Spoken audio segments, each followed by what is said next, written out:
आज मैं आपको कुछ और प्रॉम्प्ट्स बताने जा रही हूँ जिनको यूज़ करते हुए आप एआई को अपने राइटिंग प्रोसेस में इंक्लूड कर सकते हैं। So the next thing you can do using AI is to write complete blogs और टू राइट जस्ट एनीथिंग। अब यहाँ पे ब्लॉग राइटिंग के लिए आप क्या प्रॉम्प्ट यूज़ कर सकते हो, जैसे आपको स्क्रीन पर नज़र आ रही है कि write a blog post on the following topic, use easy to understand language and words, avoid jargon, cliche and difficult and flowery words. Make sure it provides value and each point should be well detailed. अब ये सब prompt देने के बाद मैं यहाँ पर अपना ब्लॉग टॉपिक इंसर्ट कर दूँगी। अब यहाँ पर मैंने क्या किया कि मैंने उसको एआई को बता दिया कि मुझे किस टून में या किस तरह के वर्ड्स में जो है वो अपना कंटेंट चाहिए। तो मैंने उसको बता दिया कि एक तो आपने जो लैंग्वेज यूज़ करनी है it should be easy to understand, और फिर मैंने उसको ये भी बता दिया कि जॉर्गन को या क्लिशे को या डिफ़िकल्ट एंड फ्लावरी वर्ड्स को आपने अवॉइड करना है। तो यहाँ पे आप अपनी मर्ज़ी से इस प्रॉम्प्ट को मॉडिफाई कर सकते हो। अब यहाँ पर जिस तरह से मैंने एग्जांपल लिखी हुई है कि write a blog post on the following topic, सारी प्रॉम्प्ट दे के मैंने टॉपिक दे दिया है कि 10 ways to improve sleep quality. अब मैं इसी को इंसर्ट करूँगी चैट जीपीटी में और देखूँगी कि मुझे चैट जीपीटी क्या प्रोवाइड करता है। And eight the same time मैं दूसरे एआई टूल्स को भी, फॉर एग्जांपल मेटा एआई को भी सेम टॉपिक सेम प्रॉम्प्ट देती हूँ एंड आई विल सी कि वो मुझे क्या देता है। And for writing long form content you can also use perplexity AI, इसको भी मैं सेम दूंगी prompt and I will see कि ये मुझे क्या देता है। अब ये बेसिकली आपको एक क्वेश्चन आंसर की फॉर्म में जो है कंटेंट देता है। तो मैंने उससे कहा कि ब्लॉग पोस्ट, तो मुझे बता रहा है कि improving sleep quality is essential for overall health and wellbeing, और फिर मुझे कुछ टेक्निक्स बता रहे हैं कि ये आप करो, और इस तरह से इसने मुझे 7 टेक्निक्स बता दी हैं। अब यहाँ पर आप एक अच्छी चीज़ इसकी देखोगे, ये मुझे साथ रेफरेंसेस भी प्रोवाइड कर रहा। बाकी एआई टूल्स आपको रेफरेंसेस नहीं प्रोवाइड करते अनलेस यू आस्क देम। इसने मुझे साथ रेफरेंसेस दे दिए। फॉर एग्जांपल यहाँ पे रेफरेंस 1 लिखा हुआ है, इसको जब मैं क्लिक करूँगी तो ये मुझे उस रेलिवेंट रेफरेंस पे ले जाएगा जहाँ से इसने ये इन्फॉर्मेशन उठाई है। इसी तरह से यहाँ पे आप देखो और रेफरेंसेस उसने साथ सारे मेंशन किए हुए। एंड अगर मैं कंटेंट की बात करूँ तो it looks pretty good. You can see जो टोन है वो इजी टू अंडरस्टैंड है। For example going to bed and waking up at the same time every day helps regulate your body's internal clock. This consistency makes it easier to fall asleep and wake up naturally.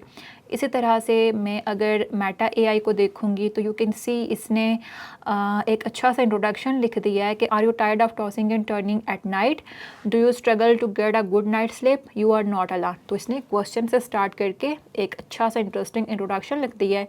Millions of people around the world face sleep related problems and then it is saying कि there are many ways to improve sleep quality, और फिर इसने भी कुछ veg यहाँ पे list कर दिए। इसने 10 वेज किए, लेकिन अगर आप देखोगे इसने जो लिस्ट में कंटेंट प्रोवाइड किया है वो बहुत ही शॉर्ट है, लेकिन अगर हम कंपैरेटिवली इसका देखेंगे तो इसने थोड़ा डिटेल कंटेंट दिया हुआ है।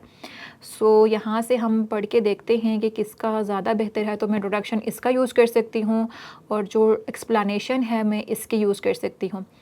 लेट्स सी कि चैट जीपीटी ने हमारे लिए क्या प्रोड्यूस किया है। So you can C introduction इसका भी अच्छा नहीं लिखा हुआ है, लेकिन कंटेंट लेस और मोर सेम ही है, just as this one Perplexity AI, and it's almost same. अगर आप देखोगे ना, stick to a sleep schedule, going to bed and waking up at the same time every day helps regulate your body's internal clock, and likewise something same मुझे इसने भी दिया था। तो हम इंट्रोडक्शन यहाँ से यूज़ कर सकते हैं मेटा एआई का, और कंटेंट चैट जीपीटी का यूज़ कर सकते हैं, या इसका यूज़ कर सकते हैं। अब यहाँ पे आपने एक चीज़ माइंड में रखनी है कि मैंने इसको जो टॉपिक दिया था it was very general topic, basic सा टॉपिक था जो बहुत सारे लोग कवर करते हैं, इसलिए इसने मुझे अच्छा कंटेंट लिख के दे दिया। लेकिन ये भी इतना इन डेप्थ कंटेंट नहीं है। अगर आप देखोगे तो यहाँ पर कोई भी इन क्लेम्स को बैक करने के लिए उसने कोई भी साइंटिफिक स्टडीज़ नहीं ऐड की हुई, या उसने कोई भी रिसर्च बेस्ड डेटा हमें नहीं प्रोवाइड किया हुआ। तो आपने जब इसको एडिट करने बैठोगे या इसको इम्प्रूव करोगे तो आपने मेक श्योर करना है कि आप इसमें कुछ साइंटिफिक या research based studies and facts भी ऐड करो।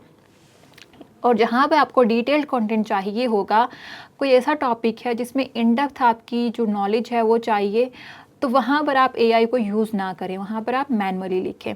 इसी तरह से एक और प्रॉम्प्ट है जिसमें हमने फर्दर ये चीज़ ऐड कर दिया कि support with relevant stat studies and statistics. तो हमने इसी टॉपिक पर अब जाके अगर इसको देंगे कि 10 ways to improve sleep quality but with the different prompt, तो हम आप देखेंगे कि ये हमें साथ यहाँ पर डाटा बेस्ड कंटेंट भी देगा। लेकिन अगेन AI जो डाटा प्रोवाइड करता है या फैक्ट्स प्रोवाइड करता है वो हमेशा ठीक नहीं होते। It often provides hypothetical facts जो कि रियल नहीं होते। तो आपने हमेशा मेक श्योर करना है कि जो भी ये चीज़ प्रोवाइड कर रहा है वो एक्यूरेट है और एग्जिस्ट भी करती है। ये ना हो कि उसने जस्ट सपोज नंबर दे दिया और आप उनको ऐड किए जा रहे हो। तो यहाँ पर आप देखें, अ study published in journal of slip medicine review found that irregular slip patterns can negatively affect slip quality and overall health. और साथ उसने यहाँ पे दे दिया है कि ये कौन सी स्टडी थी। आप जाके इसको गूगल पे सर्च कर सकते हो और आपको मिल जाएगी। अगर ये स्टडी पब्लिश होगी तो आपको यहाँ से रेफरेंस मिल जाएगा। फॉर एग्जांपल इसको मैंने सर्च किया तो यहाँ पर मुझे बहुत सारी स्टडीज़ जो है वो शो हो रही हैं। सो यू कैन सी के this one almost says the same claim. So हम इसको लिंक कर सकते हैं और थोड़ा सा मॉडिफाई कर सकते हैं कि study published in slip medicine review की बजाय हम कह सकते हैं फॉर एग्जांपल ये वाला सोर्स है, तो हम इसको यहाँ पर लिंक कर सकते हैं कि according to this source. So that is how you can use AI to write blog article. अब आपने जब एक ब्लॉग पोस्ट लिख ली, अगर आपको लग रहा है कि वो डिटेल इन डेप्थ नहीं है तो उसके हर एक पार्ट के लिए आप अलग से भी कंटेंट जनरेट करवा सकते हो। फॉर एग्जांपल अगर मुझे ब्लॉग पोस्ट के इंट्रोडक्शन के लिए कंटेंट चाहिए तो I can write something like right a blog post introduction on the following topic. सिर्फ हमने क्या किया कि ब्लॉग पोस्ट इंट्रोडक्शन लिखो। बाकी सारी प्रॉम्प्ट मेरी वैसी ही है, मैंने यहाँ पर टॉपिक दे दिया और यहाँ पे इंट्रोडक्शन लिख दिया। तो सिर्फ मैं इसको अगर यूज़ करूँगी, लेट्स से दिस वन। सो मैंने इसको सिर्फ इंट्रोडक्शन की प्रॉम्प्ट दी तो अब AI मुझे सिर्फ इंट्रोडक्शन देगा। अब मैंने इसको प्रॉम्प्ट दे दी और सेम प्रॉम्प्ट में मेटा AI को भी देती हूँ। आई विल सी कि ये क्या मुझे लिख के देगा। तो you can see it wrote a introduction. Are you tired of feeling tired? Do you struggle to get a good night's sleep, leaving you feeling groggy, grumpy and unprepared to take on the next day? फिर उसने आगे further चीज़ें भी add करके एक अच्छा introduction लिख दी है। नाउ ChatGPT ने भी हमें एक इंट्रोडक्शन लिख के दे दिया है, लेकिन अगर हम दोनों को कंपेयर करें तो it seems a little boring as compare to this one. So हम ये यूज़ कर सकते हैं। इसी तरह से अगर आपने फॉर एग्जांपल जस्ट इस पार्ट के लिए कंटेंट चाहिए कि गेट सम मॉर्निंग सनलाइट, तो हम यहाँ पे सेम प्रॉम्प्ट को यूज़ कर सकते हैं। बस हम ये कहेंगे कि write for the following point get morning sunlight. अब सिर्फ ये इस पॉइंट पे हमें लिख के देगा और वो डिटेल्ड हमें एक्सप्लेनेशन देगा। सो यू कैन सी हमें सिर्फ उस पॉइंट पे एक्सप्लेनेशन मिली लेकिन detailed. So that is how you can use AI for blog writing. Next video में मैं आपको कुछ और प्रॉम्प्ट्स दिखाऊंगी जिनको यूज़ करते हुए आप AI को राइटिंग प्रोसेस में यूज़ कर सकते हो।